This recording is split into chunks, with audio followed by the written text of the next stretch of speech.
The Parable of the Lily by Liz Curtis Higgs.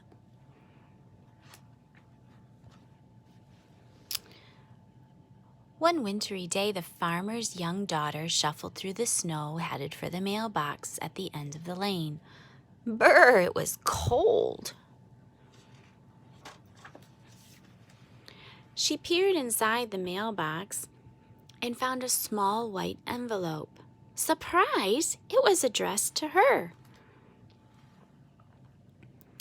Dear Maggie, the letter began, I'm sending a very special gift just for you. Look for it soon. Maggie loved getting presents, especially a gift as mysterious as this one. When would it come? Who was it from? And what would it be? The farmer's daughter waited and waited, some days patiently, some days not so patiently. Then, one very ordinary afternoon, a box appeared on her doorstep. A gift had arrived. The farmer watched as his daughter excitedly tore off the wrapping paper. He was eager to see what she thought of her present. But Maggie didn't say a word. She just stared at the small wooden crate full of dirt. Dirt was not at all what Maggie had hoped for.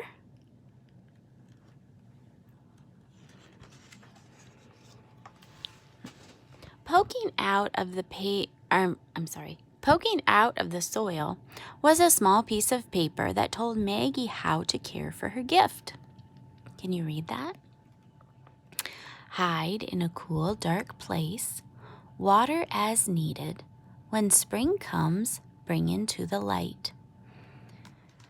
Well, then she must know it was a growing thing, like a bulb that would someday bloom into a plant.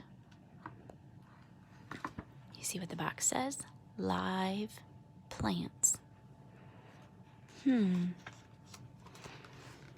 Oh dear, her long-awaited gift wasn't a toy or a doll or a game after all.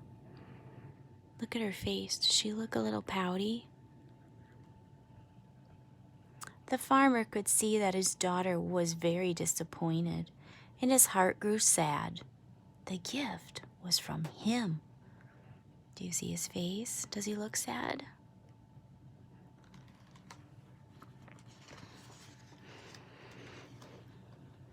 With a sigh, Maggie carried the wooden box down the steps to the darkest corner of the cellar and left it there on a shelf. Sometimes she remembered to water, but most of the time, Maggie just plain forgot. The farmer didn't forget. He just waited and watched. Spring came at last. The air was warmer and the gray skies had melted into robin's egg blue. What a welcome sight the sun was. It was time for the farmer to hoe his garden, getting the soil ready for the seeds that filled his pockets. Look at all the seed packets in his pockets. He has great plans, and look at his face. Is he happy or sad? Yeah, he's happy. Maggie wanted to help, so she marched down the cellar steps to get her own Maggie-sized gardening tools, and that's when it happened. Searching for her toolbox in the darkest corner of the cellar, Maggie knocked the forgotten crate of dirt off the shelf. Crash! The crate splintered into pieces and soil was everywhere. Do you remember what another word for soil is? Yep, dirt. And the flower bulb that was in that crate rolled to her feet, showed no signs of life. Oh dear. What a mess. What a mess. Maggie was mad at the box and even madder at herself. She swept up the dirt and threw away the broken box, grumbling under her breath. Look at what she did with her hand. And that old, ugly flower bulb, she tossed it out the cellar door, never to think of again. Until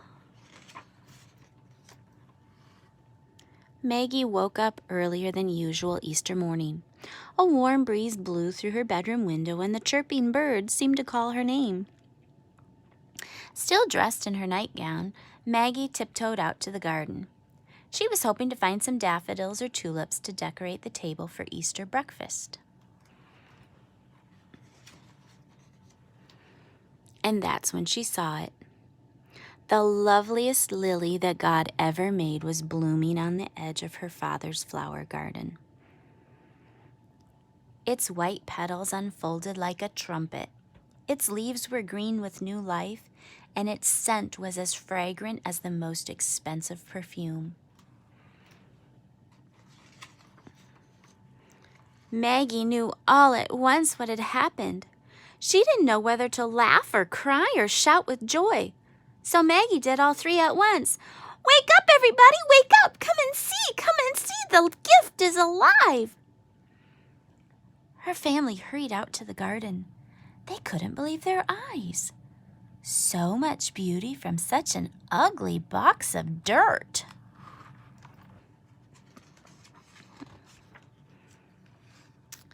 Maggie noticed that the farmer standing in the doorway, quietly watching.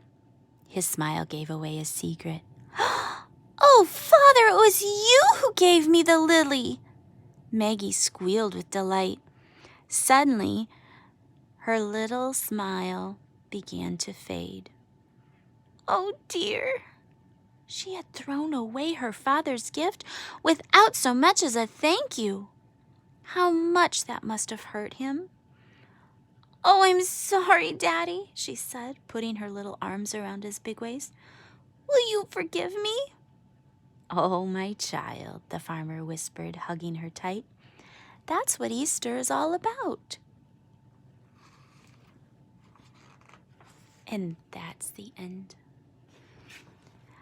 I don't know if you could see as I turned the pages, each page had a different Bible verse. And the one that's on the last one, 1 John 4:9, "This is how God showed his love to us. He sent his only Son into the world to give us life through him." You know what, boys and girls, when you see the daffodils and the tulips and the Easter lilies, remember the story. A lily comes from a bulb. It's not a seed, it's a bulb. But from that ugly old bulb grows a beautiful flower, the Easter lily, and it reminds me of a trumpet and how the trumpet will sound when Jesus Christ comes back for us, his children. Maybe Mommy has an Easter lily at your house, or maybe a lily growing out in the garden and you'll see it this summer and it looks like a trumpet. And you'll remember the story. God can use an old ugly bulb. Doesn't look like much, but it can be a beautiful thing when we let God work his time.